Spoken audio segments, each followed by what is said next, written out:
Ready? Oh, yeah. All right, we call to order.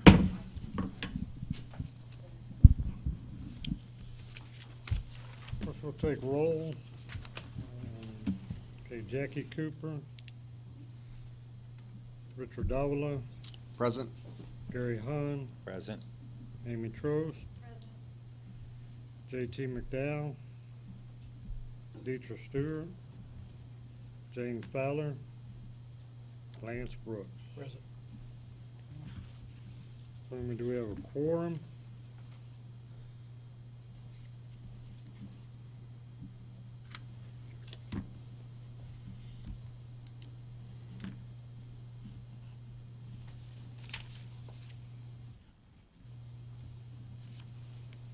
Okay, we'll move to item C, training for board members.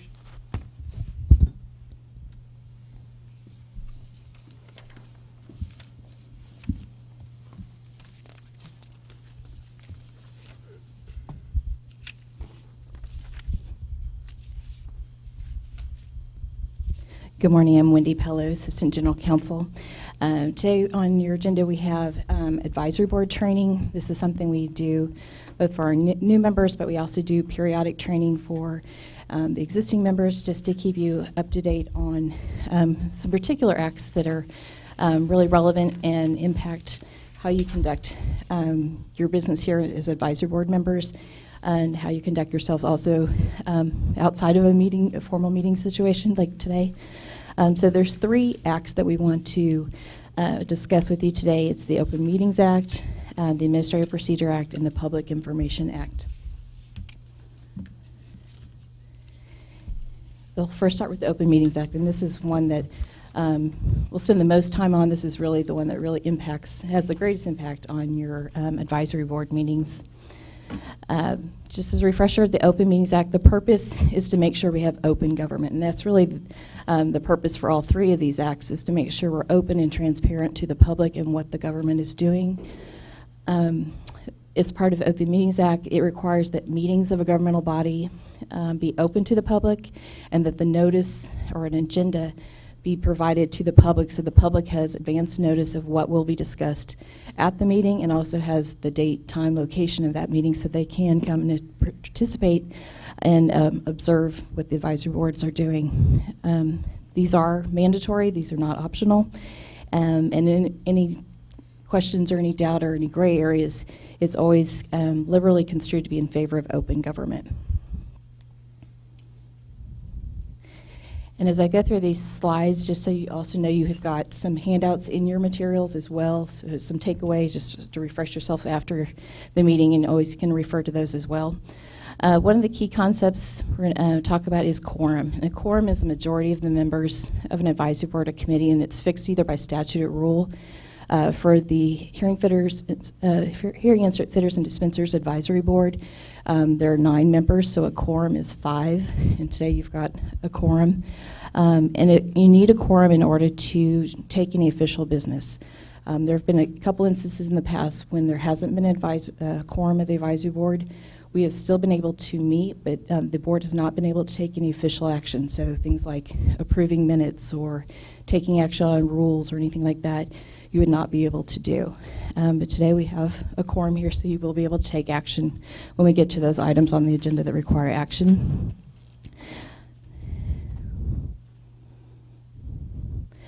A deliberation, this is another key concept of Open Meetings Act, and sometimes it seems a little bit more complicated, but I think you boil it down to a deliberation is a discussion.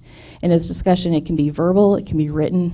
It's an exchange between a quorum of the advisory board members themselves, or an advisory board members and another person. And it's concerning an issue that applies within the jurisdiction of the governmental body. So anything that would come before this advisory board and would be within your jurisdiction to discuss, that's what we're talking about. It's not if you're talking about the football game or your families or your vacation. It's matters relating to this industry and related to the advisory board's business. a meeting. And a meeting occurs anytime that there's a quorum of a governmental body and they engage in a deliberation or a discussion regarding public business or public policy over which the governmental body, in this case the advisory board, has supervision or control, or anytime you would take formal action. Meetings, it seems very obvious in this type of setting, very structured and formal, that this is a meeting. But a meeting can be a variety of other situations as well. It can be hallway discussions. It can be you're at a social event. It can be discussions before an advisory board meeting, after an advisory board meeting, during a break. It's any time that there's a quorum there and you're discussing board business. Another key concept of the Open Meetings Act is notice, and it requires the agency to provide written notice of the date, time, place, and subject matter that will be held. And TDLR does this in the form of the agenda, and we're required to post it on the Secretary of State's website at least 7 days before the meeting. We also post it on the TDLR website as well. TDLR is really great about also sending out GovDelivery email notices, having various postings about our meetings as well. So we try to make sure we're advertising it, but the official place is the Secretary of State's website. And another thing is we can't engage in discussions on a subject that's not included on that agenda. And that's really important because we put out the agenda so the public knows this is what the advisory board is going to talk about. So I want to attend, I want to make a public comment, or I'd like to attend and observe. We don't want there to be a surprise. And so when we get to public comments, the public can comment on anything they want, but they wouldn't be able to respond to that time if it's not something that's on the agenda, because the rest of the public would not have had notice of that subject matter. And a question we get a lot, especially from our advisory boards, because advisory boards are making up members of industry, so you attend conferences, you attend continuing education, seminars, there might be a variety of social functions within your industry. So we do get the question of the fact that, okay, there's a meeting and there's going to be a quorum of us here. Can we ever meet in an informal setting? Can we all go to lunch or anything like that? Yes, you can, free to engage in conversation that's incidental to your event. However, you need to be mindful that that gathering, even in an informal setting or in a convention or a conference, is subject to the Open Meetings Act. If a quorum of members are present and you're discussing committee or board business or engaging or taking a final action or formal action on a particular issue. So just be mindful. You're going to the conferences, that's fine. Just be careful if you're end up in a situation where you're in a quorum of your advisory board members that you don't engage in any conversations about business that would be for the advisory board. And so there's some key points to take away. So always be aware of any situation occurring outside of a properly noticed meeting in which a quorum can be present. Don't engage in substantive conversations relating to advisory board business or policy when a quorum is present and you're outside of officially noticed or scheduled meeting. And then beware of the walking quorum. And this is a big issue we want to stress to you all, and we stress it to all our advisory boards. The walking quorum occurs when you've got a fewer than a quorum of members that engage in a discussion about official business, and then they communicate those discussions to other members. So while you had fewer than a quorum in your initial conversation, the communication then walks itself to other members, and the way it walks itself is either you sending email or you're forwarding text, or you're having just pick up the phone and have a conversation with another advisory board member. And so that's where we're always really mindful when we have work groups that it's less than a quorum, and we always say, do not talk to your fellow advisory board members about this until we are at an official meeting like today, and that agenda item is that subject matter is on the agenda for discussion. And we provided an example. In this example, there's a 5-member advisory board. 2 members engage in phone calls and emails expressing thoughts about an upcoming rule change, and they exchange research that they have performed regarding that issue. And then one of the members subsequently forwards that exchange to another. That could be by phone call, email, text, any method, but that they've now engaged in a walking quorum because that small group discussion has now involved a quorum, and it's outside of a properly noticed board meeting. And these are some examples of how walking quorums can occur and where they can occur. It can be through conference calls, and you have a variety of people who can then tap in. They've got the conference call number, and then they're able to call in. Same way with video conferences, hallway discussions, maybe gathering in a break, and you start having discussions, and then end up gathering with more than a quorum present. It also be emails, text messages, and other social media, and this is an issue with like Twitter, Facebook, Instagram, in the sense of being really careful about quorums, because if you post it out there and there's the potential that other members of the advisory board can see that and engage in that discussion, then you've got a walking quorum that way as well. And so to avoid walking quorum, we've listed some best practices. Members should not meet in small groups, discuss advisory board business, and then communicate those discussions with other members. They should not send emails or text messages to a quorum of members regarding the official business, even if that email is individually addressed to each member individually. You can't say, okay, won't send a big group text or a big group email, but I'll just email everybody individually. Well, it's still the same thing. You still have a walking quorum that way, because you've communicated with a quorum or a majority of your advisory board members that way. Do not create posts on social media about board business. Where's the likelihood that a quorum of members could participate in those discussions?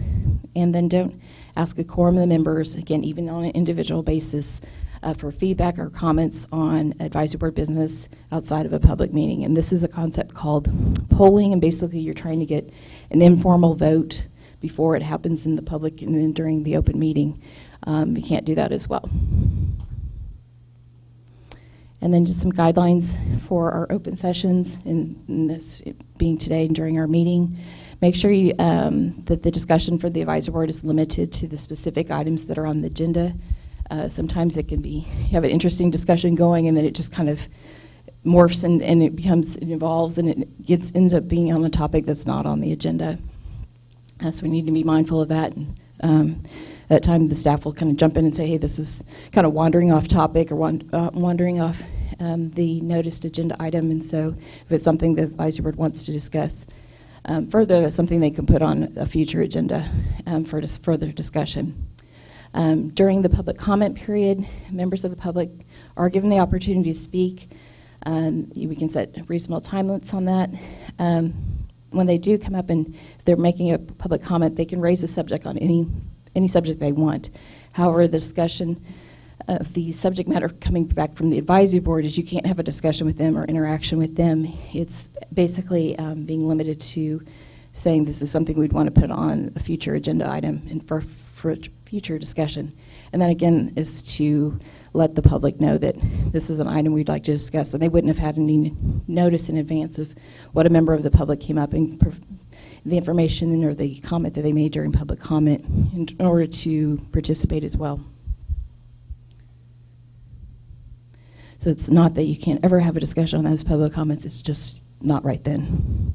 We can put it on a future agenda for discussion.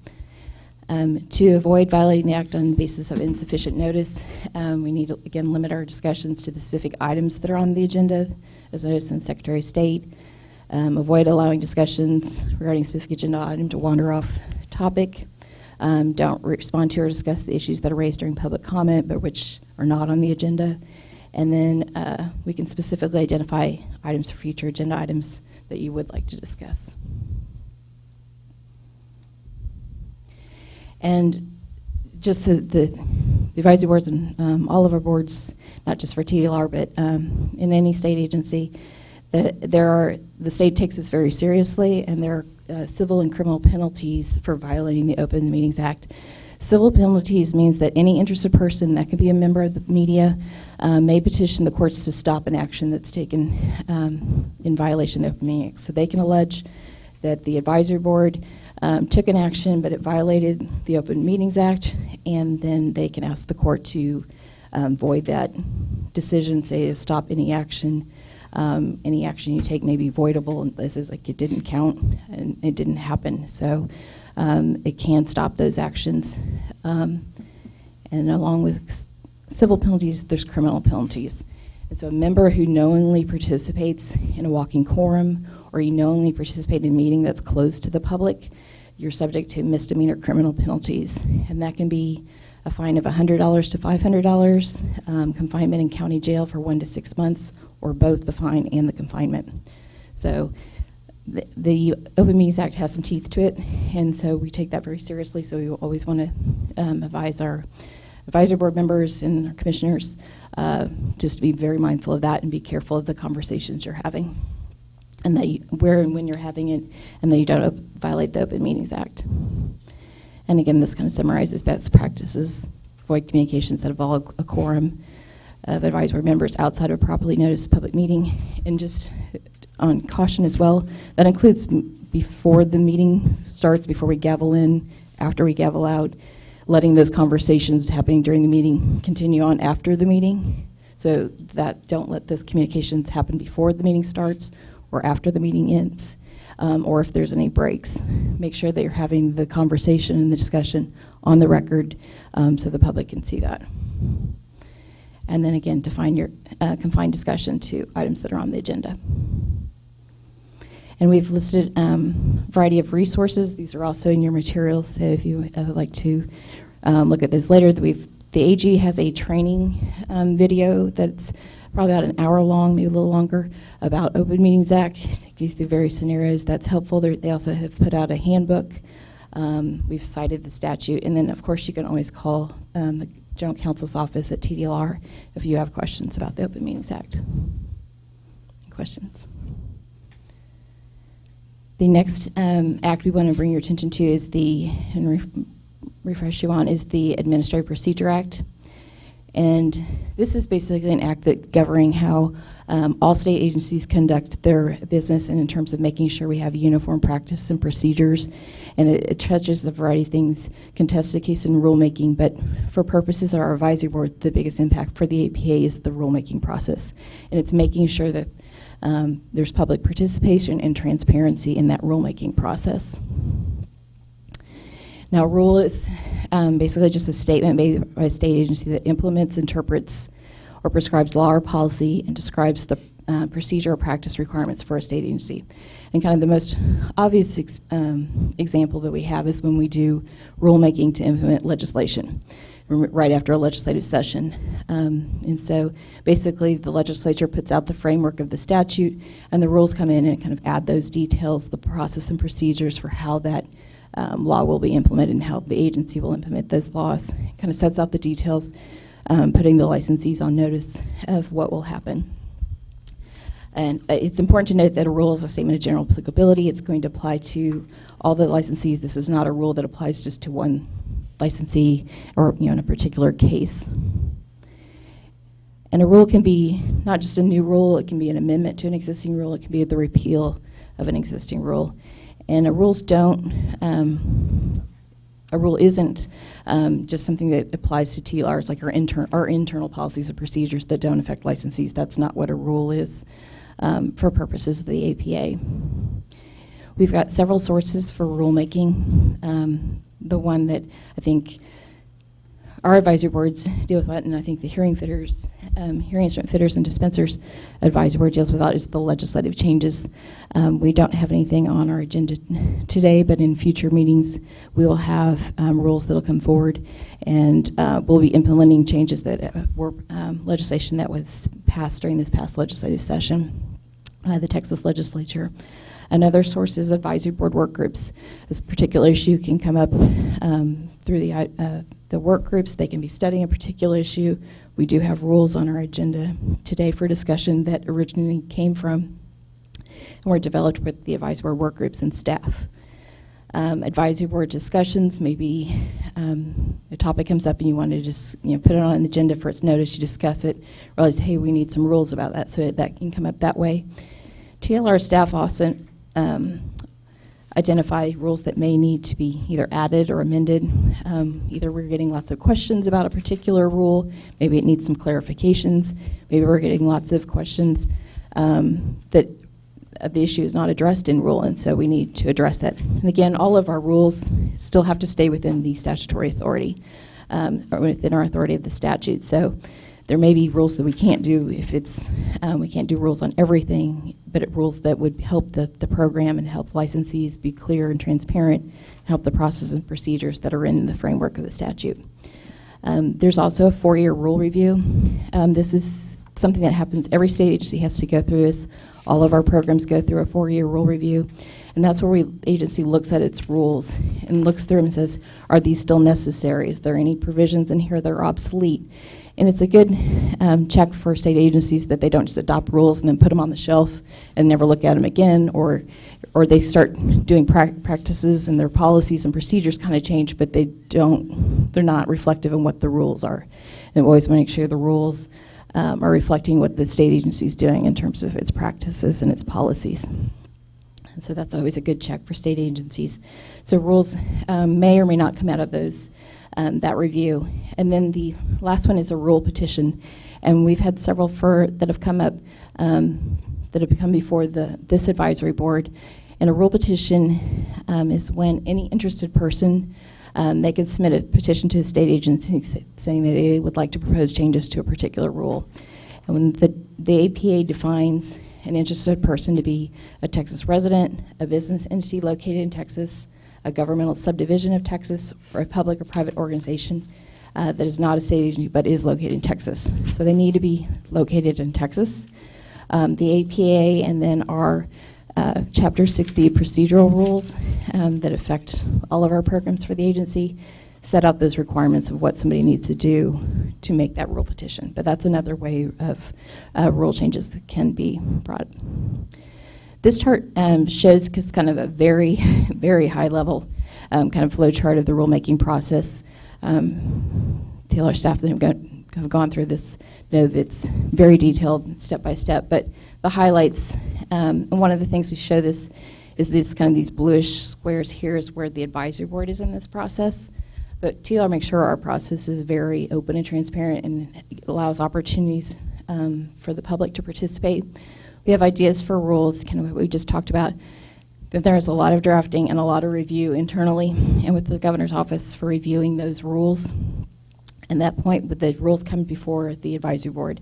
And we have the advisory board discussion, get your input and your recommendations, whether to go ahead and publish those proposed rules in the Texas Register for public comment.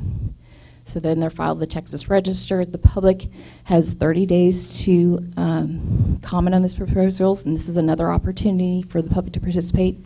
The public can also participate at this level at the advisory board, so then there's a formal public comment period, and this is the minimum time set out in the APA. We get those comments. The General Counsel's Office reviews all of those comments and recommends if there's any changes that need to be made to the proposed rules based on those comments.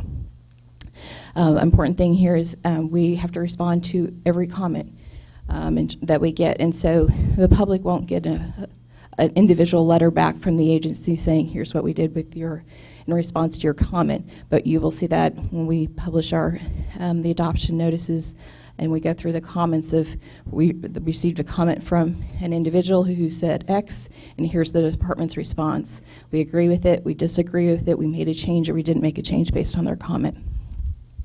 So the public does know we are listening and hearing what, listening to their comments and responding accordingly, but they are getting a response back in the Texas Register. We bring those proposed rules and the public comments back to the advisory board, and this is the step we're at today for the rules that are on the agenda for today's meeting, and the advisory board will review that and make a recommendation to the commission.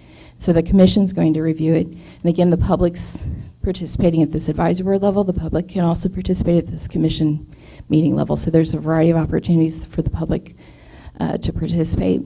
The commission can takes the recommendations of the advisory board and staff, and if they adopt the rules, then we file it in the Texas Register, and then they become effective 20 days after filing. So this is a very high-level process, but it is. We also want to note that it's very open and transparent, and there's points where both the advisory board's here, but also different points where the public is also participating.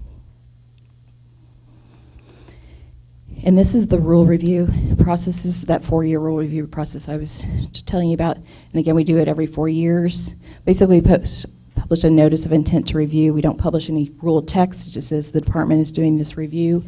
And again, we solicit public comment on that. And so the public can comment on those rules saying, hey, we think a particular rule's out of date. It doesn't mesh with what's happening today, or it's causing problems. We want you to look at this rule. And so that's another way if we get public participation. We'll review those rules.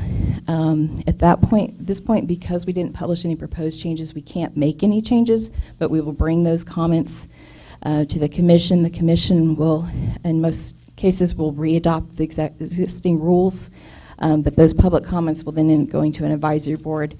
And so the advisory board can look at, hey, these are the public comments we got during that notice of intent, during the rule review, and any changes that would flow through the usual rulemaking process. But it's another check for another opportunity for the public to participate, another check to amend our rules. And again, we've got resources, and these are also in your materials. There's been expansion over the last few legislative sessions in terms of what's going into the rulemaking, not just to the rules text themselves, but in terms of what agencies need to review in terms of their impact, the economic impact on the industries, local impact, the public benefit, government growth statements. So there's a lot of things that have been added to the statutes in terms of what the agencies need to do when they propose rules, things they need to think about, and the impact that those rules will have. And so we're mindful of the cost and the impact on the industries that we're regulating, that we're not just thinking, hey, that would be a good idea if we did this, without the thoughtful process of how that would impact the licensees. So again, these are resources, and again, you can always call the General Counsel's office for questions. And the last act we'll talk about is the Public Information Act. This is also sometimes commonly known as the Open Records Act. And this act is, again, about open and transparent government. And this is an act that allows each person to request information about the government's affairs, and what allows them to request, makes all documents, records, and other information relating to the official business open to the public. There are certain exceptions to that, but it is in favor of trying to be open and transparent government. An important thing to note is that public information includes any electronic information created, transmitted, or received or retained on any device. So that even means your personal device. So if you're conducting official business and you've got official records on your personal device, just because it's your personal cell phone does not protect that from being subject to open records or to a Public Information Act request. And if there's any gray area, it's construed favorably in granting requests for consideration. So be mindful of that. Some important things to know. If you receive a open records or public information request, and they don't have to say I'm making a public information request or an open records request, it doesn't have to be that formal, but if they're requesting documents of you and maybe they come to you, they see your name on our website and you're an advisory board member, they're requesting documents from you, that you forward that to TDL, our General Counsel's office. We actually have an open records email address that's sent to. And if the General Counsel's office asks, hey, we received a request and we need information that you may have in your possession as an advisory board member, that your respond is immediately to us as well. The Public Information Act sets out a deadline that state agencies have to respond promptly to requests, but in most cases not later than 10 business days. So it's a tight time frame in terms of getting that request, processing that, and fulfilling that request. One important thing to know is we cannot ask why somebody wants the records. We can ask help the clarifications if they've made a very broad request, or a request that we're not sure what they're asking for, but we cannot ask why they're asking for it.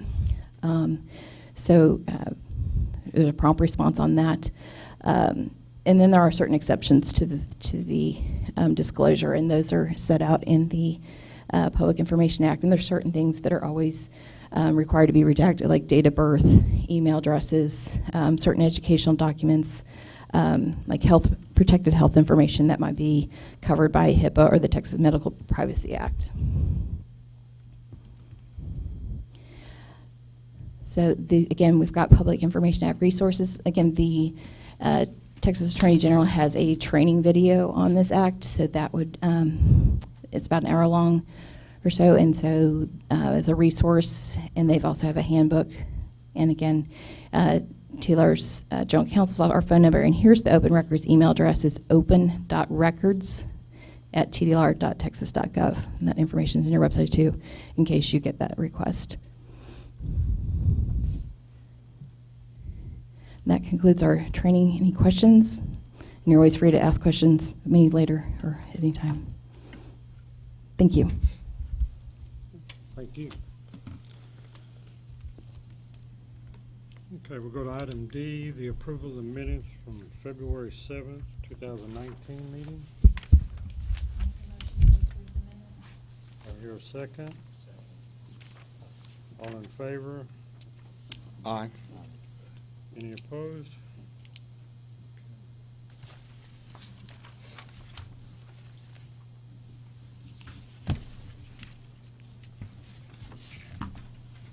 Okay.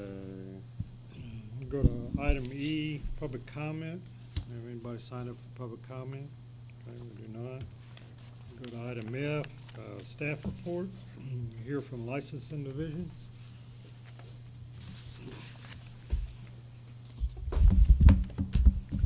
Good morning, advisory board members. My name is Leonard Rivas with the licensing division.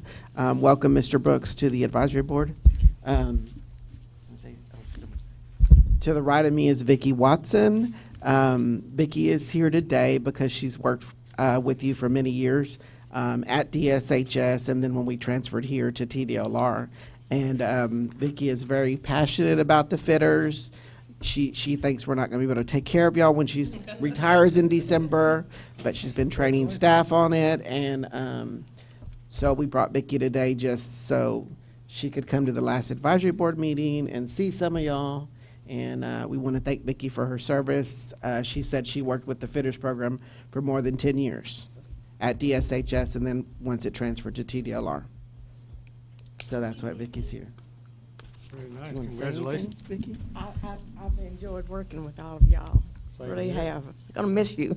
Yeah, same here. Congratulations on your retirement. Thank you. Mary Winston, TDLR. Thank you, Leonard. Very thoughtful. Vicki, thank you for all your service. And I know you've had to work for Leonard for a while.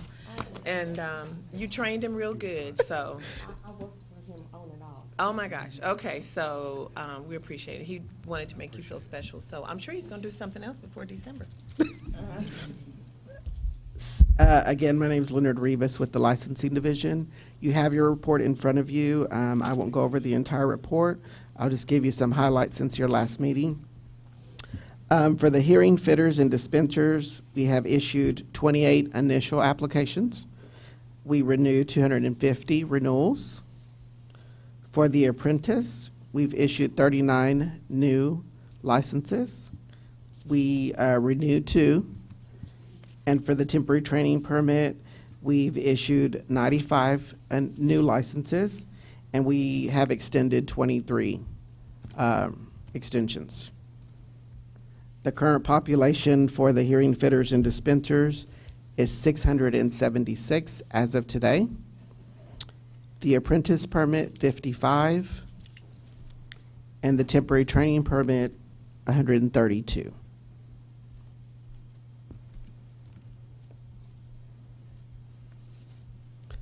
That concludes my report unless you have questions.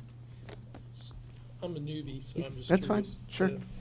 So just looking at the numbers in 18, it was 686, and then we're down to 676. Is that just numerically just? It could be Right, someone as it didn't goes. renew or someone's renewing late, so the numbers will fluctuate based on that. So no significant changes? No, no significant changes.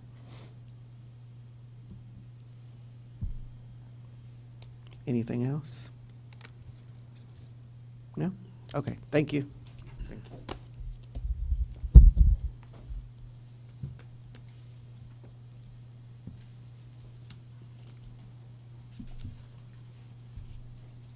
Right, we'll hear from Service Division, Customer Service Division.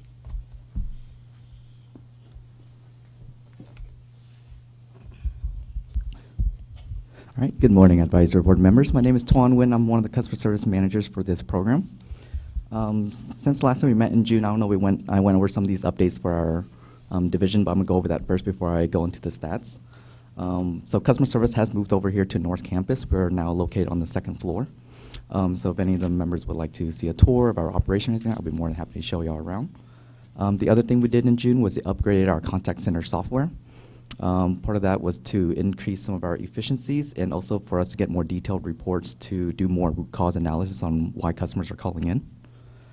And we also have moved our email process to an online email web forms. Basically, customers are still able to email us. It's just that once you go to the link to where they usually see the industry email, they just click on the link and then they fill out certain required information, mainly their contact information. And they can still do their attachments, but the most important thing is we're trying to reduce customers from misspelling the industry emails. So as long as they choose the appropriate industry, it always goes straight to TLR. There's no mistakes behind that. And then into the staff reports. So our staff reports are relatively very similar compared to, actually it's tiny little bit higher from last year. We're getting more inquiries about website navigation, and sometimes we are following up with customers with the new application process, and they just need status updates on those and sometimes renewals. Other than that, I'll be happy to answer any other questions y'all have for me. Any questions? Thank you very much. I had a couple of questions. Oh. Yes. I was just curious, one, have they revised the license renewal website? Because I know when I renewed mine, it was a little confusing as to get to the right page on that. Has that been a new change? I would not have that details on the web page updates. We still navigate customers to the Hold same. on one sec. We're going to get you some answers.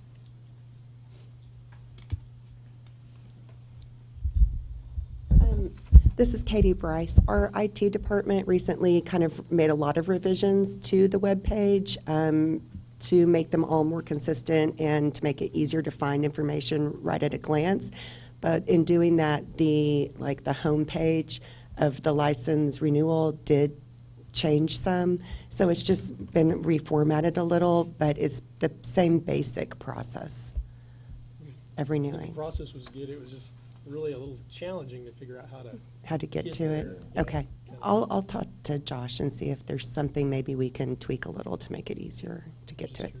Okay. And I was also just curious, thinking about how TDLR has grown, and it's amazing. And again, my experience with TDLR has been very, very positive. I'm just curious, how can you keep growing and continue to maintain such a good customer response?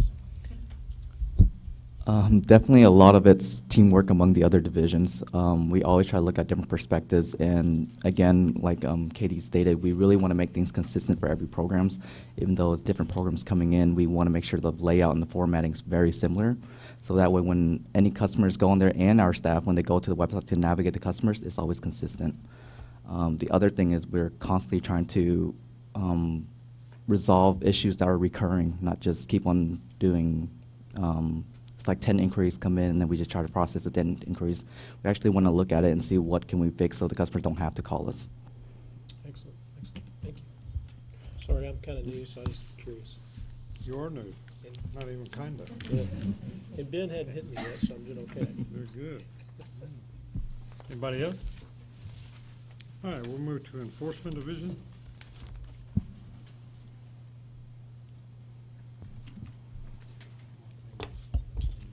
Good morning, board members. My name is Karen Cox. I'm Senior Prosecutor with the Enforcement Division, and I'm here to give your staff report for us today.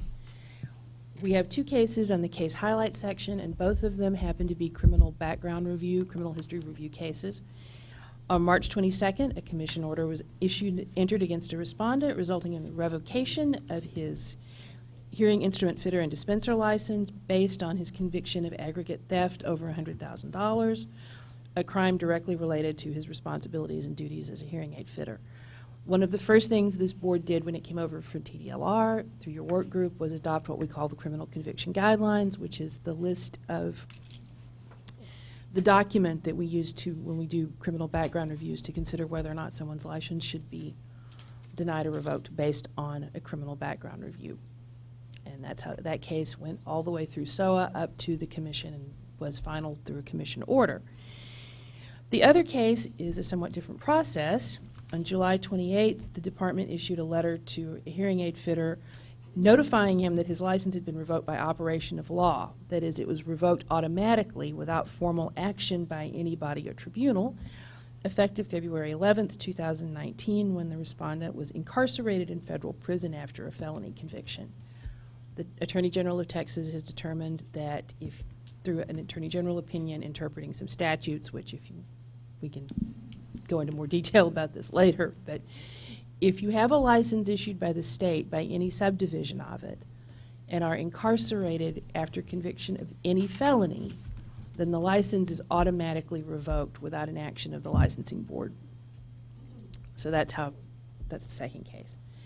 Key statistics, in fiscal year 2019, that's the one that just ended in September through, and these statistics are through July 31st of 2019. We opened 18 cases in this program, resolved 24 cases, had 2 final orders, the ones we just mentioned, assessed and collected no penalties.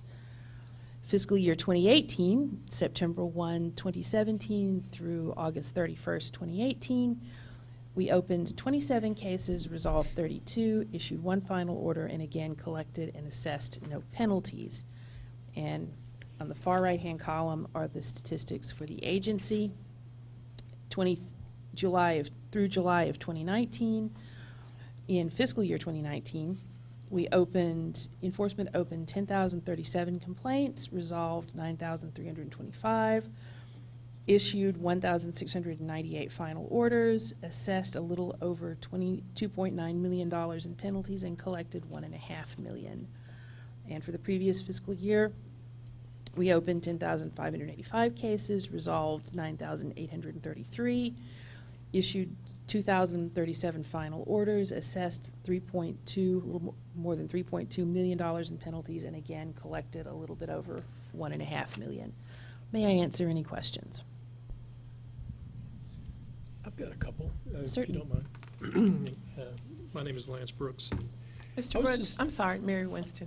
We had some feedback from our sound people and and our video people, and they said Mr. Brooks is between 2 microphones, and so yes, Okay. they're Is that better? missing it. Seems like it would make it better, but it's making it worse. So I think you're good. Thank you so much, Ben. Thank you.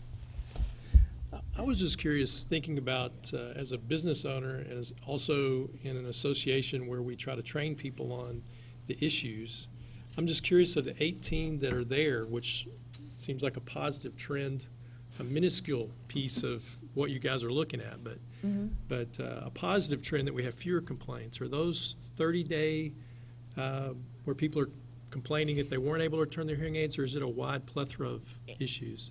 I don't actually have statistics on what those complaints are. That would be every complaint we received over everything that someone might want to complain about that was actually opened as a case.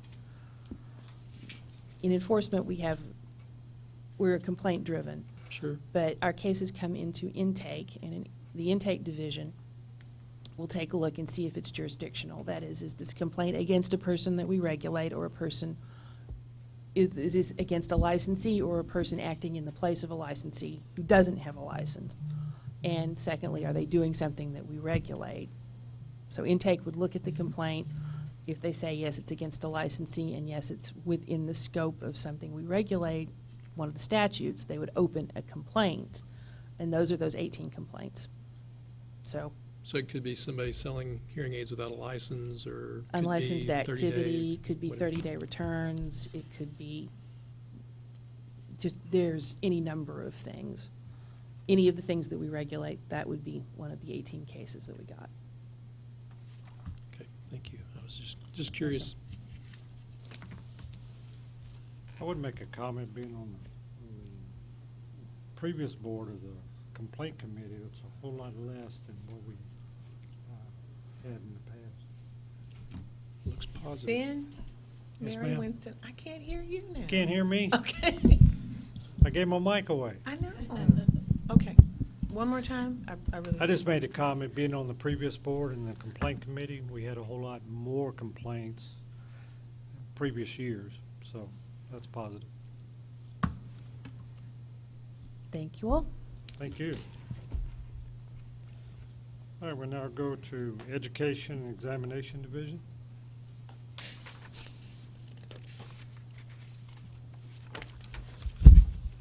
Good morning. I'm Fanny Pringle with Education Examination. We just finished our practical exam this past Saturday, September 21st, and we are expecting those results to be posted this Friday.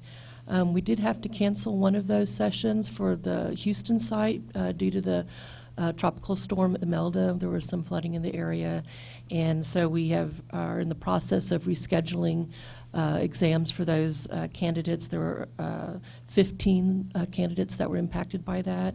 We're looking at Saturday, October 12th for the new test date, and it'll be the same time slots. And right now we're just coordinating our raters to prepare for that. Additionally, November 16th is our extra exam session for Dallas only, and it's just to accommodate the overflow for those candidates that were eligible and registered for the September exam, but because we didn't have enough time slots, there was overflow, and we wanted to make sure we accommodated those individuals. What was that date? November 16. Thank you. Then our next regularly scheduled exam date for all sites will be January 25. I just wanted to point out a few things on our statistics. Our overall pass rate for 2019 is at 80%, which is consistent with our pass rate for 2018. And a little bit more detail, our first-time tester pass rate for the audiometric is at 76%, and ear impressions at 85%. And for the retest pass rate, the audiometrics at 80% and ear impression at 100%. And so the retest pass rate is slightly higher than the initial pass rate, which is fairly typical for practical exams. Any questions? Anybody? All right, thank you very much. Thank you. A little fun. Okay, we'll move to regulatory program. Good morning. I am Katie Bryce with Regulatory Program Management, Medical and Health Professions section. And you all have my report, but I'll just go over a few things in it. We continue to assist customer service with email responses. Anytime they get something that's a little outside of the scope of normal questions, they'll bring us in to reply. We are working with bill implementation teams to implement legislative changes from the 86th Texas legislature. There are a few bills that passed that will have some slight impact with this program. I believe our executive report will get into that more, but we're just working to implement those changes. And we are working with our licensing division, IT, and general counsel office to update the surety bond tracking within our software system. Right now, we get surety bonds, and we're just trying to find the right way to create a field so that we can keep track of the surety bond with the licensee. So that's a project we're working on. We are also working to update forms and applications to make sure that rule and statute citations are correct. And we recently assisted the Education and Examination Division with a review of the jurisprudence test. We attended the Texas Hearing Aid Association's convention in June, which is always a good time to go and talk with our licensees. We also just put out our latest edition of the Health Monitor, and a link to that is available from the Hearing Instrument Fitter and Dispenser website. Any questions for me? Nope. I just would want to say thank you, because I know of several people that have contacted you personally to help get issues resolved, and you've helped them do that, so thank you. Great, glad to hear that. Thank you. Thank you. Okay, we'll hear from Executive Office. Good morning.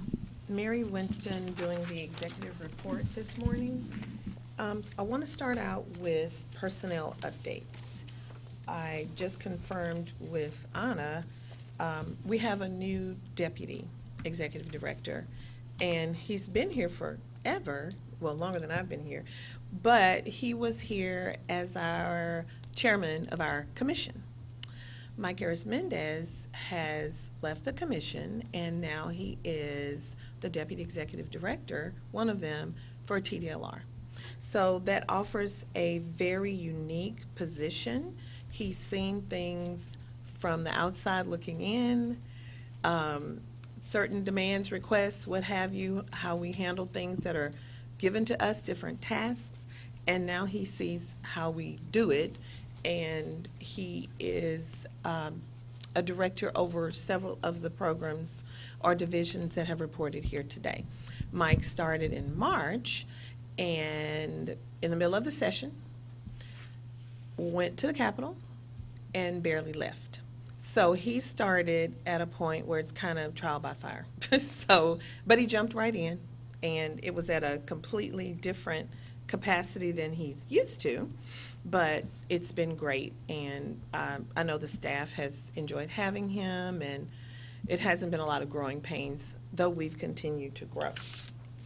During the session, we did acquire, or we were gifted, or whatever the term, we were given some new programs. So we have motor fuel quality, and that came from the Department of Agriculture, as well as motorcycle safety education, which will not officially come to us until 2020, September 1, 2020.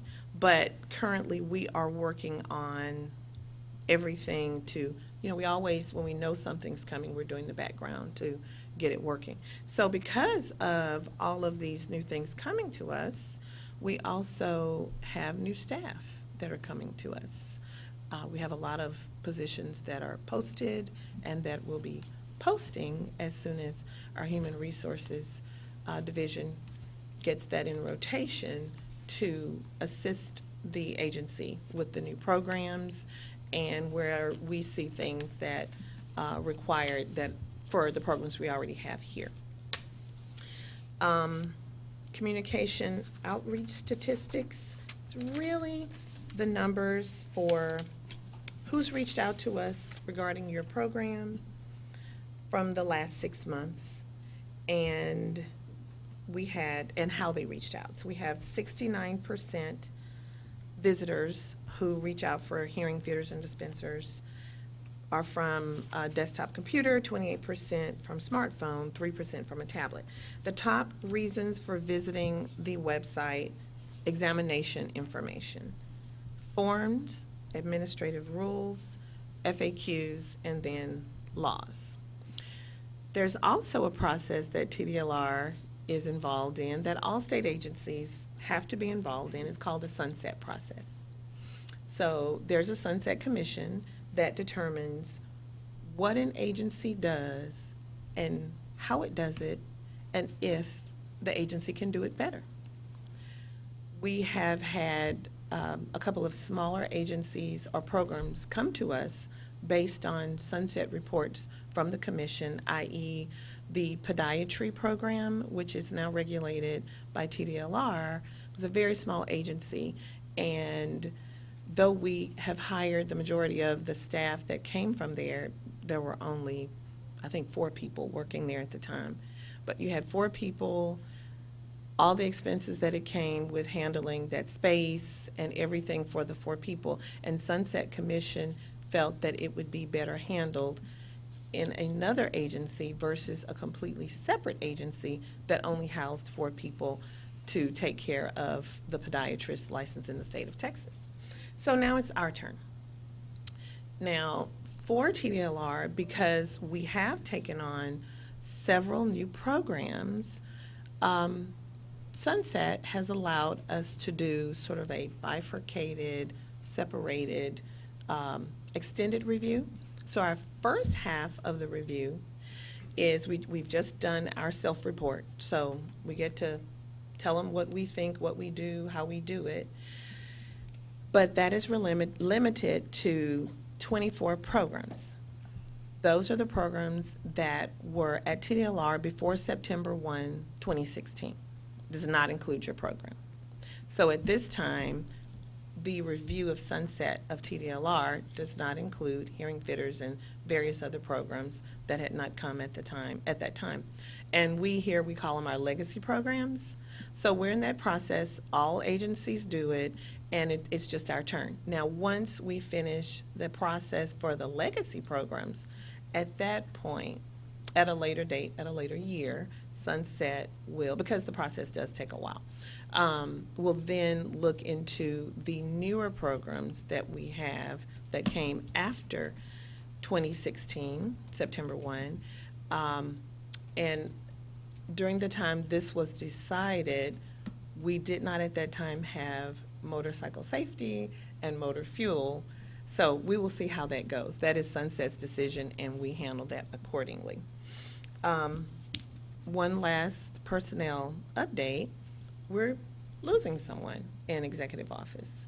She did announce yesterday that, one of the board members, we had a meeting yesterday, announced for her. But I want to just say I'm happy for her. Carla James, our other deputy executive director, is retiring. And I didn't believe it. She kept hinting at it, and I said, so you've changed your mind, so you're not, it's not true. But it is true. So she will be leaving us very soon. And she was supposed to be here today, but she didn't feel well, so she couldn't make it. But I did want to let you know that as well. So we will see some new faces coming up. And within the agency, I think we're hiring over 70 more individuals to handle all of the new programs and new duties that TDLR is now being tasked with. Are there any questions? Okay, and if you have something later, we can talk. I just see looks of quizzicalness on your faces. So we can chat later if you'd like, and that is the end of our report. Okay, thank you. All right, we'll move to item G, discussion and possible recommendations regarding proposed amendments of existing rule at 16 Texas Occupation Code, Chapter 112.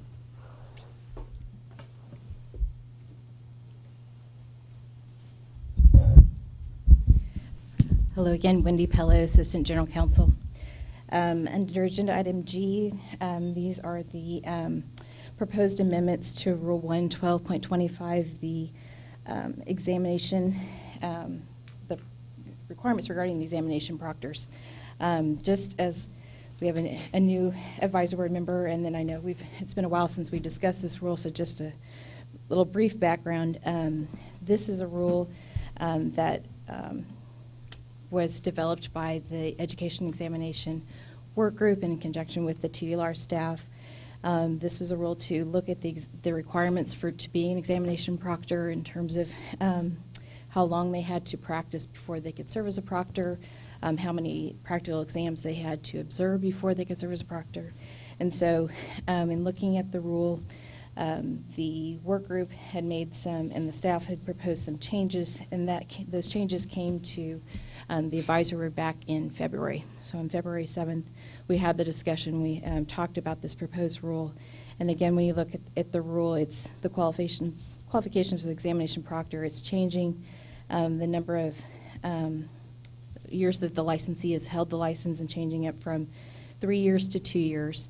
It's changing the number of full practical examinations they reviewed from 5 to 3, and it's also recognizing the fact that there are some other proctor training requirements that are prescribed by the department and its designee. So it kind of puts the licensees on notice of what the requirements are, but the E&E work group and then the full advisory board had tried to find that balance between making sure that we had qualified proctors, had a bigger pool of proctors so that the practical exam could be administered in more areas of the state more frequently, while still maintaining the qualifications and the excellence and the knowledge and experience of the licensees who would serve as those proctors. And again, serving as a proctor is a voluntary task, but so it's not something that all licensees have to must comply with. But if you are going to serve as a proctor, these are the requirements and the qualifications to serve as a proctor. Just process-wise, when we came to the full advisory board back on February 7th, we had the discussion. The advisory board did not recommend any changes based on the proposal that the department staff presented. You did recommend that the proposed rules be published in the Texas Register for public comment, and they were published on April 26th, 2019, and then the comment period, the 30-day public comment period, closed on May 28th, 2019. The department received 2 public comments. You have those comments in your materials. And just briefly, the first public comment we received was from the Texas Hearing Aid Association. THAA supported the proposed changes as published. In terms of the department's response, we appreciate the comment and support, and we didn't make any changes to the proposed rules based on that comment. The second public comment we received was from an individual who was a licensed audiology assistant. And this individual was wanting information on how to apply for a hearing instrument fitter and dispenser license, requesting information. This public comment was outside the scope of the proposed rulemaking about examination proctors, but the comment was forwarded to the appropriate division to help answer the question about what the requirements were for that. So we didn't make any changes based on that public comment as well. So at that point, I can just open that up for discussion by the advisory board and discussion about the proposed rules, the public comments. Okay, thank you, Wendy. Richard Davila, I'd like to make a motion to recommend these proposed rules as presented be forwarded to the commission for consideration. I hear a second. All in favor? Aye. Aye. Any opposed? So passed. Great, thank you. And just for your information, the next commission meeting is on October 1st. So these proposed rules will be put on the commission meeting agenda for their consideration. Thank you.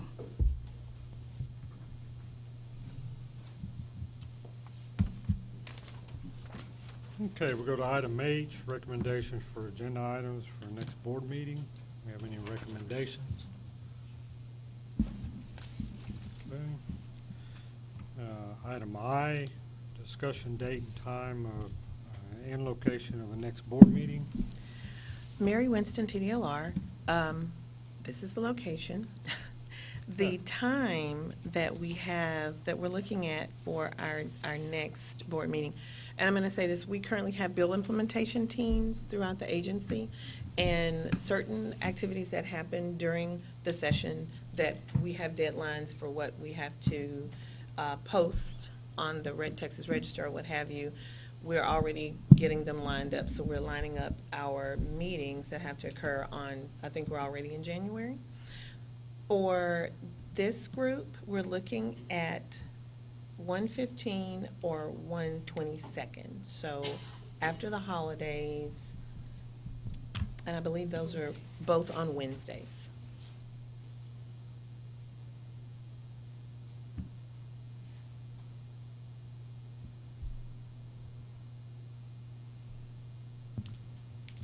Richard Davila, both dates are great with me. Okay. Same with me. Either one. Me. Okay. Presiding Officer Norris, what say you? Oh, I get to pick? Yeah, okay. Your board seems amenable to either. Okay, well, let's do the 22nd. Okay.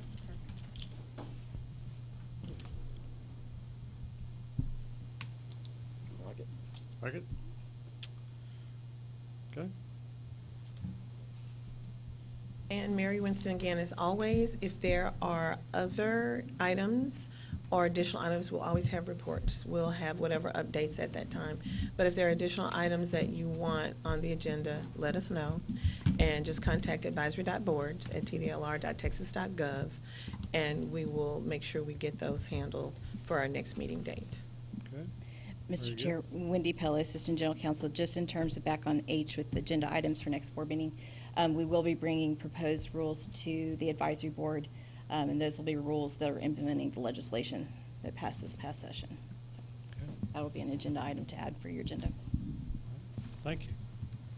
Okay, once again, I'd like to say congratulations to Vicki on her retirement. Thanks for coming to visit. And welcome Lance Brooks. Thank you for your service. Meeting adjourned.